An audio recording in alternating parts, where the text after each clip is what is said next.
Jason, first couple of days of practice. First of all, good to see you. Yeah, Matt. I mean, where I haven't you? seen you in 2 years. I know. Oh, except for the playoffs.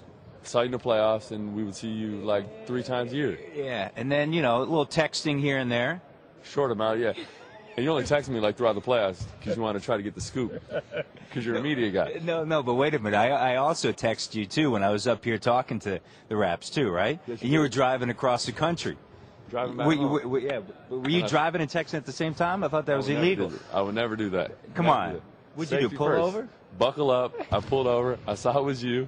Yeah. Did you? And you got rid of the 704 number, right? You went 416. 416. Right. It's a hometown number. Toronto. Toronto, baby. Have you gotten one? I do. I just got it. Welcome to the family. 3 days ago. I actually got to get to the there. Rat family. Yeah, I know. It's good to be here, right?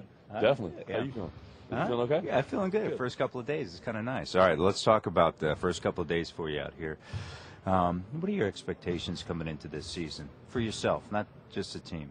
Expectations are just to build off of last year. I think towards the end of the year, I started to find my groove here.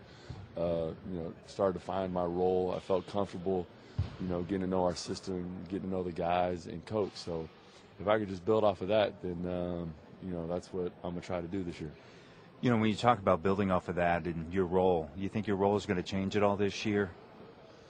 I don't know. Hopefully, my focus is trying to be a consistent player. So if I can consistently get in the lineup, know when I'm going to play, what type of shots I'm going to get, then I feel like I can bring my best, to the game. I think last year I had a tough time just because, I was playing in and out, really couldn't find my rhythm. So like the mid part of the year, I kind of struggled. And then once I started to get back in a consistent flow, then I started to play better. One of the things that Sam has talked about is that because you look down the bench and there's no more Carlos Delfino, the decision of saying, hey, we got to go, Jason Kapono here, that there's a limited number of guys there, and that may, in streamlining the bench, is going to help out in streamlining the roster. Would you agree with that? I guess it does help. Obviously, when you have 15 guys that all can play, then you're only allowed to play 5. So you're always going to have 10 guys that are mad. And so now only carrying a roster of 13, now Sam's only going to have to deal with 8 guys that are going to be mad. So, but the bottom line, like the whole league is built upon just being ready and the preparation that you put into your game throughout practice. So, you never know when coach is going to need you or when he's not going to need you, but you always got to be ready. Does it matter to you whether or not you're in the starting 5 or you're coming off the bench? I've been through it all, Matt, like you've seen my career. Yeah, I know. I've been in the suit. I've started. I've came off the bench. You've been in some freebie sweats, too, man. You always rock the freebies, man, right? Of course. Free is the greatest word ever created. So if it's free, it's me, as Hersey Hawkins would say. It's JK, that's it. So I'm always ready. Whether I'm coming on the bench or starting, it really doesn't matter. I just want to play, and I just want to do what I can to help this team win.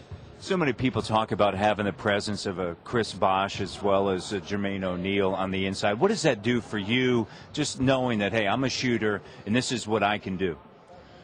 Well, my style game fits in with guys who can dominate the ball and can create their own shots. So, when a defense has to key on 1 or 2 or 3 guys, it just helps me out more because now they got to either choose between helping off of me and allowing me to do what I do best or allowing a guy that has been an all-star or 2 guys that have been an all-star that can get 20 points a game. So it's a pick and choose. I appreciate you taking the time. I'm glad I picked you to talk to you today. Talking about picking and choosing. Yeah, and it is the 4th practice, too. Trust me. It's second day. No, it's a 4th practice, and I've kept tabs. Yeah? And what? I've been like the 7th or 8th player. Well, hey, listen, I got to work. I know, but I got to work it, though. You know what I'm saying? I got to talk to Will and Rocco and then Chris Bosh and Jermaine O'Neal. I understand. Yeah, but I know you're always going to be there for me, right? It's the pecking order. Right. And I see where I fall. No, but I got to work. You want to be back up on top, right? No. Huh? You want to be right? I just want you to make a choice, make a decision, and I've fallen into about the 8th slot. No, but you know that ain't right. Okay. But you're the guy that I call. He's a good man. He's a good man. Is that right? I call you, right? Thank you. Right? All right. Yeah, during the playoffs when you need a scoop, dude. And you got it. Except for I don't scream. Except for every now and again. You're like Stephen A. Smith. So yeah.